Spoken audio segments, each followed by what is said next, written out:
भाजपा की जितनी भी सरकार है पूरे देश के अंदर, जितना भी जुल्म बहुजन समाज के ऊपर करेगी, जितना भी उनका जो है बाबा साहब ने जो जो दिया है, स्कॉलरशिप के नाम पे दिया है, उनको एजुकेशन के नाम पे दिया है, वो जितनी भी स्कीमें बाबा साहब की बंद करेगी, उतना ही बहुजन समाज जागरूक होगा और सामने खड़े आके खड़ा होगा और जवाब मांगेगा। उसे मैं कहना चाहता हूँ कि अभी तुम संभल जाओ, अब की बार तो मोदी सरकार नहीं आएगी। क्या आप बात कर रहे हैं? मोदी सरकार आएगी ही नहीं। अभी झाड़ू लगेगा और तुम्हारा जो भ्रष्टाचार है ना वो सब साफ कर देंगे हम लोग, हम साथ मिलके। वाल्मीकि समाज, सफाई कामदार और दलित समाज की झुग्गी झुग्गड़ियों में जा रहे हैं, बस्तियों में जा रहे हैं और उनकी समस्याओं को सुन रहे हैं, उनके साथ संवाद कर रहा है। और एक तरफ एक सफाई कामदार, एक वाल्मीकि समाज का बच्चा यहाँ से मालपुर से, अरवली से चलते चलते दिल्ली जा रहे हैं माननीय वड़ा प्रधान साहब को आवेदन देने के लिए। वड़ा प्रधान साहब उनका आवेदन भी स्वीकार नहीं करते हैं। नहीं, ऐसा तो नहीं केजरीवाल जी इस समय चुनाव चल रहा है तो बीच में आ गए। ये बढ़िया बात बोली आपने। इसके लिए पहले मोदी जी के लिए बोलूँगा कुछ तो जब आए थे 13-14 में, तब हमारे भाइयों को 6000 भाइयों को कायमी नौकरी दे के कायमी कर दिया और हमारे वोट छीन लिए। तब से आज तक 20 साल हो गए हम लोगों को निचोड़ ही रहे। लेकिन 19 में भी तो आए। दिल्ली में एक योजना है जय भीम नाम से, जो भी छात्र हैं अगर वो IPS IAS की तैयारी करना चाहते हैं तो दिल्ली सरकार उसका खर्चा उठाती है। कैसे देखते हैं इस योजना को? मैं इसको बहुत बढ़िया तरीके से देखता हूँ, क्योंकि आज तक आप कोई भी राजनेता ने वो पढ़ाई में, शिक्षा में एक कुछ भी काम नहीं किया है, खाली दिखावे किए है, भाषणबाजी की है और कुछ नहीं किया है। मगर जो केजरीवाल साहब ने किया है on paper, on record, on proof, और उनकी न्यूयॉर्क टाइम्स ने भी नोट ली है, ये बहुत बड़ी अचीवमेंट है। तो केजरीवाल के साहब के हम बखान करें ना करें, उनका काम दिख रहा है। शिक्षा के नाम पर जो वोट लेते हैं उनको सरकार नहीं मिलती, लेकिन जो जातिवाद, धर्मवाद उनका सारा हो जाता है, सत्ता मिल जाती है। ऐसा क्यों? शिक्षा ही पे ही क्यों रोक? भारत का जो समाज है ना पूरा जातिवाद पर है। अगर ब्राह्मण को बोलेगा तो वो खुश हो जाएगा तो जब वो वोट देगा, अगर वो कोई ऊंची जात स्वर्ण वाले को बोलेगा तो वो भी वोट देगा।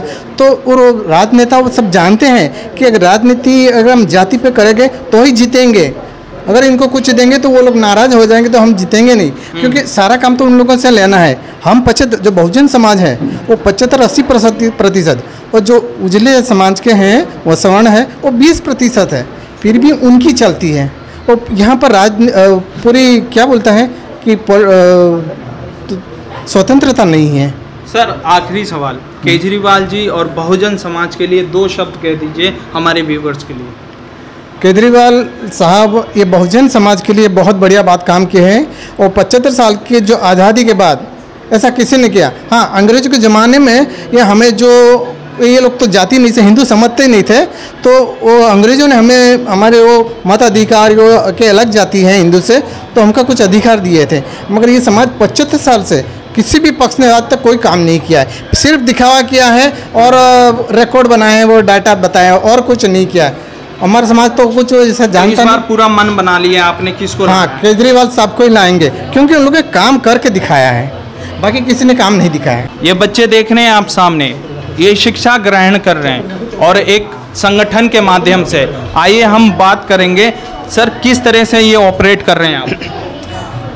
आपने सुना कि 75 वर्ष हो गया आज़ादी का, लेकिन जो वो समुदाय है वो वाल्मीकि समुदाय है। कितनी जाति है, लेकिन उसको जो एक कुत्ता है ना उसको कितना प्रेम करते हैं, वो मानस है, लेकिन उसके साथ इतना भेदभाव अभी भी रखते हैं। इसीलिए हमारे जो सरकार वो वादा नहीं निभाती है शिक्षा का, इसीलिए हमारा वो काम करना पड़ता है। अभी जो आप संगठन चला रहे हैं, पेरियार, सावित्रीबाई फुले, ज्योतिबा फुले, इन सब की जितनी विचारधारा है, क्या उनका सपना पूरा कर पाएंगे आप? हमको पूरा यकीन है, हमको विश्वास है। हम जो ग्रास रूट का काम कर रहे हैं, बच्चे जो हमारा धोरण 1 से 10 तक की पढ़ाई है, ठीक है। और क्या सोच रहे हैं इन बच्चों को, कैसी शिक्षा आप अपने माध्यम से, क्योंकि एक आदमी की लिमिटेशन होती है, आप कितना दे सकते हैं या फिर उसको कितना आगे बढ़ाना चाहते हैं? हमारा जो काम है अहमदाबाद में हमारा वो 5 सेंटर चल रहा है और हमें जो समुदाय का जो एरिया बोलता है वो वहाँ पे जागृति का काम करता हूँ। और ये सारा निःशुल्क है। निःशुल्क। सोचिए बहुजन समाज में कितनी जागरूकता आती जा रही है कि एक संगठन चल रहा है जिसके माध्यम से शिक्षा ग्रहण किया जा रहा है, क्योंकि जो बहुजन समाज है अगर वो जाग गया तो इस देश में अपना एक महत्वपूर्ण योगदान लेगा और आने वाले समय में उसकी अलग ही शाख रहेगी। फिलहाल कुछ देर में हम बच्चों से भी बात करेंगे। आइए जानते हैं क्या सोचते हैं सर, जो अभी परिस्थिति जो अभी आपने सवाल किया कि बहुजन समाज जाग रहा है और ये स्थिति क्यों आ रही है, तो अभी आपने देखा होगा पिछले साल ये 14 अप्रैल 2022 यानी जय भीम का नारा देते सभी सरकार के लोग, सभी मुख्यमंत्री बाबा साहब को नमन करते हैं। उसी दिन गुजरात सरकार ने 2.5 लाख का जो आवक मर्यादा था अनुसूचित जाति का स्कॉलरशिप का, उसका अनाउंस किया था कि इसको हम बढ़ा के 6 लाख तक कर रहे हैं आज ही से, और अभी तक किया नहीं है। तो बहुजन समाज के बहुत सारे बच्चे जो 5 साल से 5वीं कक्षा से लेके कॉलेज तक जो पढ़ रहे हैं, उनको इनकी बातों में आने के बाद उन्होंने जो उनका जो रियल में था, क्योंकि घर में 5-6 लोग कमाने वाले होते हैं तभी घर चलता है, तो सबका किसी का 15,000 किसी का 20,000 ऐसे जोड़ के 2,000 60,000 हो गई आवक मर्यादा, तो 2.5 लाख के ऊपर हो गई। तो उन्होंने ईमानदारी से अपना वो पर्चा भरा, आवक दिखाई सरकार को, और सरकार ने उसकी स्कॉलरशिप नहीं दी। तो लग रहा है कि बहुजन समाज में अब जागरूकता आने वाली है या फिर धीरे धीरे आ रही है? क्योंकि गुजरात की सरकार और भाजपा की जितनी भी सरकार है पूरे देश के अंदर, जितना भी जुल्म बहुजन समाज के ऊपर करेगी, जितना भी उनका जो है बाबा साहब ने जो जो दिया है, स्कॉलरशिप के नाम पे दिया है, उनको एजुकेशन के नाम पे दिया है, वो जितनी भी स्कीमें बाबा साहब की बंद करेगी, उतना ही बहुजन समाज जागरूक होगा और सामने खड़ा होगा और जवाब मांगेगा। तो क्या लगता है इस बार जो सरकार आएगी कौन सी कैसी चाहते हैं आप बताइए? इस बार जो गुजरात के अंदर आने वाली सरकार है वो आप सबको दिख रहा है कि आने वाले दिनों में ये 2022 की ये भाजपा की लास्ट सरकार है। लास्ट है पूरे देश में? हाँ, ये पूरे देश में भी और गुजरात में भी अब भाजपा सरकार नहीं आएगी। क्यों नहीं आएगी? क्या बात कर रहे हैं?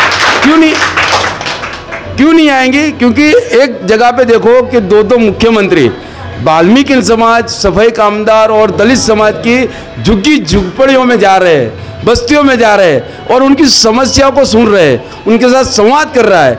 और एक तरफ एक सफाई कामदार, एक वाल्मीकि समाज का बच्चा यहाँ से मालपुर से, अरवली से चलते चलते दिल्ली जा रहे हैं माननीय वड़ा प्रधान साहब को आवेदन देने के लिए। वड़ा प्रधान साहब उनका आवेदन भी स्वीकार नहीं करते हैं। तो इसके लिए मैं कह रहा हूं कि भाजपा की सरकार पूरे देश में से जा रही है। लेकिन मॉडल बताया जाता है हमें, विकास मॉडल, सबका साथ सबका विकास। आप अभी ब्रिज बनाए, उसके पे पैसे लगाए। अहमदाबाद में साबरमती नदी पे ब्रिज बनाया, तो इनके पे पैसे लगा दिए, तो गरीब लोग कहाँ से पैसे लाएंगे? वो तो ऐसा है क्या? हाँ, अहमदाबाद में अभी एक ब्रिज का माननीय वड़ा प्रधान साहब ने ओपनिंग किया है और वहाँ पे 12 साल से लेके 60 साल के लोगों को 30 रुपये वहाँ पे टिकट देने का पड़ता है, वो भी 30 मिनट के लिए। 30 मिनट के बाद उसको बाहर बगीचे में से निकाल दिया। कुछ और लोगों से बात कर रहे हो आप? कौन सी सबका साथ सबका विकास, ब्रिज बन रहा है, हॉस्पिटल हो रहा है, स्कूल अच्छे बन रहे हैं, रोजगार मिल रहा है। खाली बोलने में अच्छा है, विकास तो गुजरात और भारत में जितने बड़े बड़े लोग हैं उनका ही हो रहा है। मैं अभी आपको बताने जा रहा हूँ कि कल मैं एयरपोर्ट गया था, अहमदाबाद एयरपोर्ट। उधर गया, मैंने ऑटो पार्क की 10 मिनट के लिए 100 रुपया चार्ज ले लिया। ये विकास है? 100 रुपया तुम चार्ज इकट्ठा कर रहे हो सभी विकल्प का। 100 रुपये ले लिया आपसे? 100 रुपये चार्ज ले लिया मुझसे। ये विकास है? अभी गुजरात में तुम देखो, जो कॉन्ट्रैक्टर फटफटी बाइक उनकी टूटी फूटी हुई वो लेके घूम रहा है और 2 साल बाद वो मर्सिडीज या कोई 4 व्हील गाड़ी लेके घूम रहा है, ये विकास है? और सफाई कामदार तो आज वो अभी इतनी परेशानी में है, 7,000 तनख्वाह, 8,000 तनख्वाह। और मैं आपको ये बताना चाहता हूँ कि गांधीनगर कॉरपोरेशन में तो ऐसे कॉन्ट्रैक्टर आए हैं कि जो 40 और 35, 500, 600 रुपये पगार देते हैं और अधिकारी और अभी तो यानी सरकार नहीं, हाँ। रह जाता था तो दलाल भी आ गए हैं, सब मिलके निचोड़ लेते हैं सफाई कर्मचारी को। उसे मैं कहना चाहता हूँ कि अभी तुम संभल जाओ, अब की बार तो मोदी सरकार नहीं आएगी। क्या बात कर रहे हैं, मोदी सरकार आएगी ही नहीं। अभी झाड़ू लगेगा और तुम्हारा जो भ्रष्टाचार है ना वो सब साफ कर देंगे हम लोग, हम साथ मिलके। लेकिन बीजेपी वाले बोल रहे हैं कि बीजेपी को रोकने वाला कोई है ही नहीं। ये जनता है जो हाथी की अंबानी पे बिठा सकती है वो गिरा भी सकती है। ये जनता है, जनता तय करेगी, कोई पार्टी तय नहीं करेंगी। और हम अभी परिवर्तन चाहते हैं और सब भ्रष्टाचारी है उनको साफ करना चाहते हैं। यानी पूरा मन बना लिया है कि इस बार परिवर्तन होगा गुजरात में। पूरा मन बना लिया है, पूरा मन बना लिया है। क्या कहना चाहते हैं सर, विकास के बारे में या समाज के बारे में, या जिस तरह से केजरीवाल जी ने आपकी ओर देखा?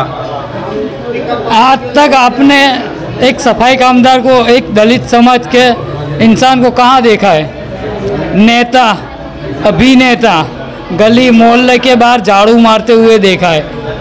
ये इस 75 साल के अंदर एक भी सीएम ऐसा नहीं हुआ है कि जिसने दलित को इनवाइट किया हुआ है अपने घर पे लिए और अपने साथ टेबल पे बैठ के खाने के लिए फैमिली के साथ।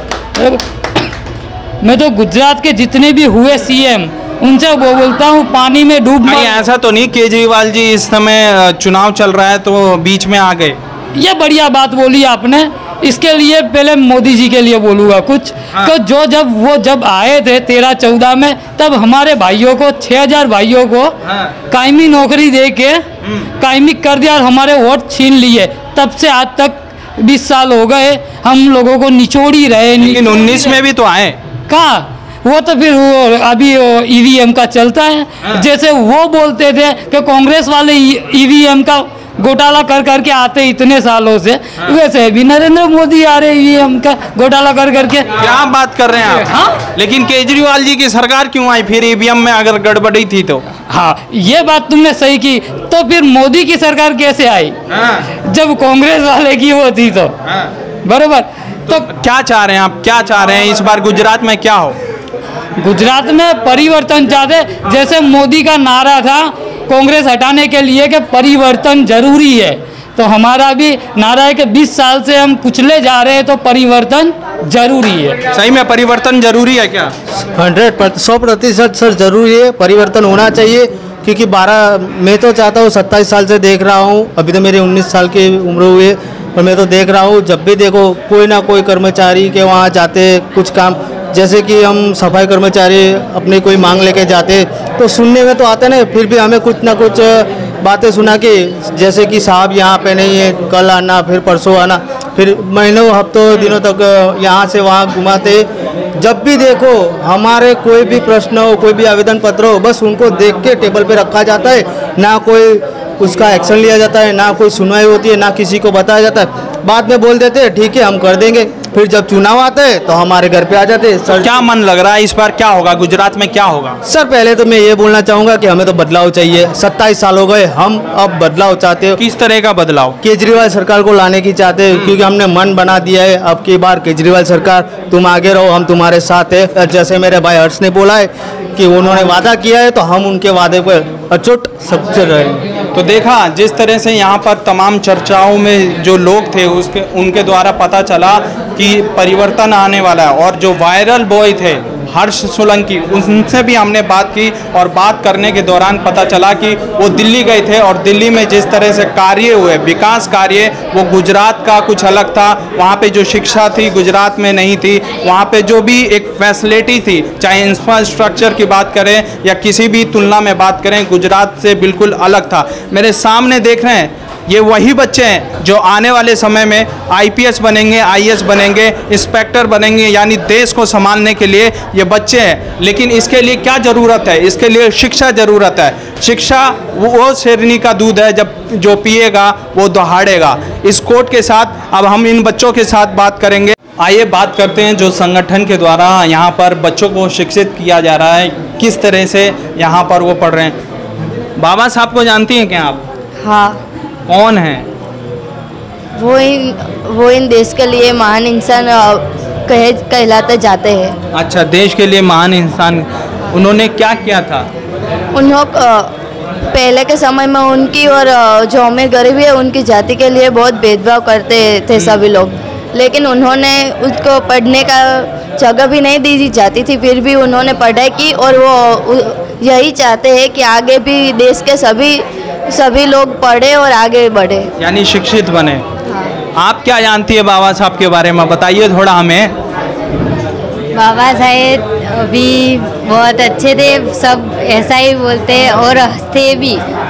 वो पढ़ते थे तो भी सब वो लोग बहुत क्लास में बहुत परेशान करते, उनको पढ़ने भी नहीं। यानी जब बाबा साहब पढ़ते थे तो क्लास में उन्हें बैठने नहीं दिया जाता था, उन्हें परेशान किया जाता था, यही कह रही हैं? फिर भी उन्होंने पढ़ाई की, देश को आगे बढ़े, लड़के सब लड़कियां आगे बढ़े, ऐसा वो चाहते थे। महिलाओं की सुरक्षा के लिए जितना काम इस देश में बाबा साहब ने किया, महिलाओं की सुरक्षा, चाहे उनकी शिक्षा को लेकर इस देश में शायद किसी नायक ने किया होगा, क्योंकि उस समय महिलाओं को उतना अधिकार नहीं था। आइए कुछ और लोगों से बात करते हैं। ડૉક્ટર બાબા સાહેબ આપણા ભારત દેશના ઘડવૈયા હતા, એ ખુદ વકીલ હતા। આપણે જ્યારે પીડિત હતા ત્યારે એમને ઘણા બધા કામમાં આવ્યા છે। જય ભીમ। मैम आप पढ़ाती हैं क्या यहाँ? अच्छा, किस तरह का मतलब क्या सिलेबस पढ़ाया जाता है या फिर इनको क्या बताया जाता है और कौन कौन से कक्षा के छात्रों को पढ़ाया जाता है? मैं 10वीं कक्षा के छात्रों को पढ़ा रही हूँ। मैं मैथ्स सब्जेक्ट और इंग्लिश सब्जेक्ट में पढ़ा रही हूँ। उसमें जो मेनली जो सब्जेक्ट में मैथ्स में जो सम होते हैं, जो फॉर्मूलाज होते हैं, वो सब मैं सॉल्व कराती हूँ। तो ये किसी संगठन के द्वारा से पढ़ाया जा रहा है क्या? हाँ, जो ये जन विकास के द्वारा जो ये चलाया जा रहा है, उसमें से हम ये मुफ्त में हम बच्चे और बच्चों को सबको हम पढ़ाते हैं। मुफ्त में? तो आपका कैसे मतलब जीवन कैसे चलता होगा? नहीं, हमारा जीवन तो ऐसा भी अच्छे तरह से चल रहा है और बच्चों को हम अच्छी तरह से जो शिक्षा मिल सके उस पर हम ध्यान देते हैं। यानी आप समाज के तौर पे या फिर एक बच्चे को उन्नति के लिए पढ़ा रहे हैं? हाँ, मैं समाज के दौर से मैं बच्चों को जैसे आगे बढ़े, वो ये दलित समाज में आगे बढ़े, उसके लिए हम लोग पढ़ा रहे हैं। कितने दिन से ये पढ़ाई चल रही है मतलब यहाँ पर? अब तकरीबन 3-4 महीने हो गए। 3-4 महीने हो गए। आप क्या चाहती हैं, ये बच्चे कैसे समाज को आगे बढ़ाएं या किस तरह के प्रोफेशन में जाएं? हाँ, मैं चाहती हूँ कि बच्चे सब लोग डॉक्टर, इंजीनियर, जैसे कुछ जीपीएससी, यूपीएससी, आईएएस ऑफिसर ऐसे पढ़कर आगे जाए। तो देखा किस तरह से इन्होंने बताया कि जब बच्चा हमारा बहुजन समाज पढ़ेगा तभी आगे बढ़ेगा, और यही चाहते थे बाबा साहब कि हमारे समाज का बल्कि पूरे देश का बच्चा पढ़े और देश को उन्नति के तौर पर लेके जाए। हमारे साथ कई सारे लोग थे, हमने बात करा कि यहाँ पर क्या क्या समस्या हैं और जो भी समाज है, वाल्मीकि समाज हो, दलित समाज हो, उसको सब एकजुट होकर आने वाले समय में किस विचारधारा के साथ वो जाना चाहते हैं। आप अपनी क्या राय रहते हैं कमेंट में हमें ज़रूर बताएं। न्यूज डिक्शनरी देखने के लिए बहुत बहुत धन्यवाद।